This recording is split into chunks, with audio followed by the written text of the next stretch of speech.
ਖਾਸ programme drone report ਨੇ ਵਿੱਚ ਅੱਜ ਕੱਲ ਕਰਾਂਗੇ ਸਟੂਡੈਂਟਾਂ ਨੇ ਵਿਦਿਆਰਥੀਆਂ ਨੇ ਜਿਹੜੇ ਪਿਛਲੇ ਕਾਫੀ ਲੰਬੇ ਅਰਸੇ ਤੋਂ ਆਪਣੀ ਮੰਗ ਕਰ ਰਹੇ ਨੇ ਕਿ ਇਹਨਾਂ ਦੀ ਸਕਾਲਰਸ਼ਿਪ ਜਿਹੜੀ ਹੈ ਮਿਲ ਰਹੀ ਹੈ, ਜਿਹੜੇ ਲਗਾਤਾਰ ਪ੍ਰੋਟੈਸਟ ਕਰਨੇ ਪੈਣ और ਮੰਗ ਕਰ ਰਹੇ ਪੈਣ ਕਿ ਇਹਨਾਂ ਦੀ ਸਕਾਲਰਸ਼ਿਪ ਜਲਦ ਦਿੱਤੀ ਜਾਏ, ਇਹਨਾਂ ਨਾਲ ਬੇਨਸਾਫੀ ਜਿਹੜੀ ਹੈ ਕੀਤੀ ਜਾਣੀ ਪਈ ਹੈ। ਸਭ ਤੋਂ ਪਹਿਲੇ ਤੁਸੀਂ ਦੱਸੋ ਕਿਉਂ ਤੁਸੀਂ ਨਹਿਰੇ ਮਾਰਨੇ ਪਿਓ, ਕੀ ਮਸਲਾ ਕੀ ਹੈ? जी असा ना मसला यह है कि जेडे स्टूडेंट हैं ST1 तो जेडे ताल्लुक रखने और ST2 तो ताल्लुक रखने उन्ना ही पिछले 1.5 साल तो स्कॉलरशिप नहीं दिता गया।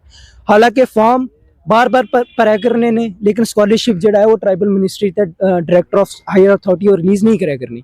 ताई जेडे गरीब तबके ने बच्चे उन्ना ही पढ़ने काफ़ी दिक्कत आवा करनी है, उन्हें हरास किया जाना बाहर पंजाब हरियाणा चंडीगढ़ कि तुम या फी भरो या तुम कॉलेज छोड़ी छोड़ो। ताई अज अस इस मोड़ उपर आए हैं कि अस एक पीसफुल प्रोटेस्ट करने आज चिल्ड्रन पार्क रजौरी विच कि असा नहीं जेडी स्कॉलरशिप है असा ना जेड़ा राइट है वो असें वापस दिता। कितनी देर तू नहीं मिलने पी स्कॉलरशिप? सर ये स्कॉलरशिप 1.5 साल पिछले 1.5 साल तो स्कॉलरशिप बच्चे ही नहीं मिली। ताई अस इधर आए ASAP जेडी असानी स्टूडेंट यूनियन है, आम आदमी पार्टी ने स्टूडेंट विंग है, ये इधर आज मजबूर हुई कि एक पीसफुल प्रोटेस्ट किया जाए। तुसको जरा हाई अथॉरिटी को जाने हो, उन्हां तक अपनी गल पहुंचाने हो, क्या जवाब मिलना चाहिए? सर मेरी कल ही गल हुई है ट्राइबल मिनिस्ट्री नाल और नाले डायरेक्टर ऑफ हायर अथॉरिटी नाल, उन्हां असां ये गल कही है वाज़ह की है कि 15 दिनों ने अंदर अंदर आ स्कॉलरशिप दे छुड़सा।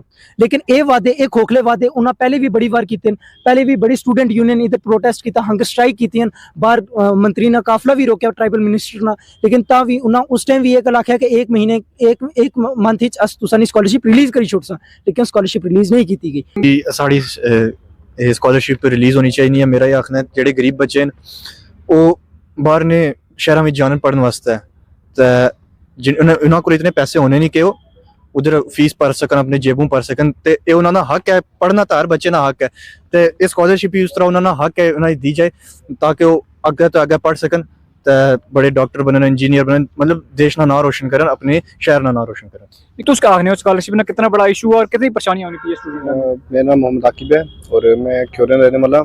ये ST1 ST2 में ये मसला है कि बच्चे जेडे बाद जी पढ़ने चढ़ने उन्हें थोड़ा पैसे की कमी होनी है, तो जी बाहर पढ़ने तो उधर जेडे कोई HOD वगैरह डीन वगैरह जो भी है वो उन्हें की थोड़ा बाहर ने कि जी फी भरो ये वो, तो बच्चे असल जेडे वो स्कॉलरशिप बेस पर पढ़ने उन्होंने स्कॉलरशिप नहीं लभा करना, तो वो बेचारे उतू अपनी एडमिशन कैसे कर रहे हैं अपने में कहा जाए ठीक है, तो उन्होंने इतू पढ़ाई में बहुत नुकसान होता। सरकार ने धोखा करनी है, बस 15 दिन टाइम दिते, अगर नहीं उन्होंने किया कोई तो फिर असं भूख हड़ताल करनी है, तो उस तो क्या वो जाना चाहना अपने तरीके स्टूडेंट यानी काफी परेशान है बाहर बहुत ज्यादा। सब अपने अपने वापस आइए, अगर इन्होंने ना कुछ किया तो फिर अस अपने तरीके तक बात ये ना आखन के गलत पढ़ी है कुछ गलत करी है। याद है हूँ डैनीतार हूँ, मतलब ये स्कॉलरशिप 1.5 साल से रुकी हुई है ST1 और ST2, तो मतलब 1.5 साल से या जी स्कॉलरशिप है बंद हुई हुई है। जो बच्चा है मतलब दूर दराज का गरीब बच्चा वे पढ़ने वास्ते आवे इत अपना कॉलेज यूनिवर्सिटी उन्होंने स्कॉलरशिप नहीं लभी, अगर इन्होंने स्कॉलरशिप नहीं लभेगी तो वे अगे पढ़ नहीं सके, उन्होंने मजबूरन अपनी पढ़ाई छोड़नी पै जाएगी। कितना नुकसान हुआ है पिछले पहले भी तो हमने बड़ी बार एक गल आवाज जी है ऊपर चुकी है, लेकिन कोई असर इसको नहीं हुआ? सर कोई असर नहीं हुआ, हमने पहले ही बहुत बार एडमिनिस्ट्रेशन गए या इंतजा की कि हम ना स्कॉलरशिप लभनी चाहिए, लेकिन हाले तक कोई हाल नहीं है हमारा। कितनी मुश्किल आवा है स्टूडेंटा ना जी पढ़ाई करा जी सरकार ने वायदा किया कि स्कॉलरशिप टाइम टू टाइम मिला, लेकिन मुश्किल कितनी आवा पढ़ाई? कुछ लोग बच्चा गरीब हुआ है बताओ वास्ते पैसे ना हुआ है। सर दिक्कत है बहुत आवा सर, जिस टाइम दूर दराज का बच्चा अमित आन गया पढ़ा, पहले तो हॉस्टल नहीं लभ, तो हॉस्टल लभ है तो स्कॉलरशिप नहीं लभती, यही हमारी एडमिनिस्ट्रेशन का इंतजार कि हमारी स्कॉलरशिप जल्दी से जल्दी दे जाए। तो उम्मीद है कि तुम तारे प्रोटेस्ट के बाद सरकार होश में आवेगी? सर उन तक अगर ना हुई 15 दिन उन्होंने मोल दी, अगर नहीं हुई तो हम हंगर स्ट्राइक करेंगे।